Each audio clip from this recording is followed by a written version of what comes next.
আমাদের এলাকার আবুল খেজারার বাড়ি যাওয়ার রাস্তা একেবারে অবস্থা খারাপ। যে মানুষকে হালকা আকাশে দূর, হালকা বাতাসে নুঙ্গি আকাশে, আর হালকা বৃষ্টিতে নুঙ্গি উঠবে অবস্থা কি। ওই দেখেন ও মুরব্বী কত কষ্ট করে যাইতেছে, ওই খুব কষ্ট করে যাইতেছে। আই হায়,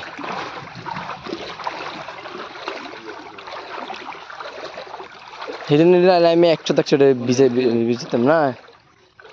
ইয়েন দিকে গেলে তো এন ভিজবে হেন ভিজবে না, আমি যাইনি বিজল নামবো করা গেছে না। এই রাস্তা পানি উঠবে এইভাবে, এমনি কে ভাবছে কবরস্থানে পানি উঠে গেছে।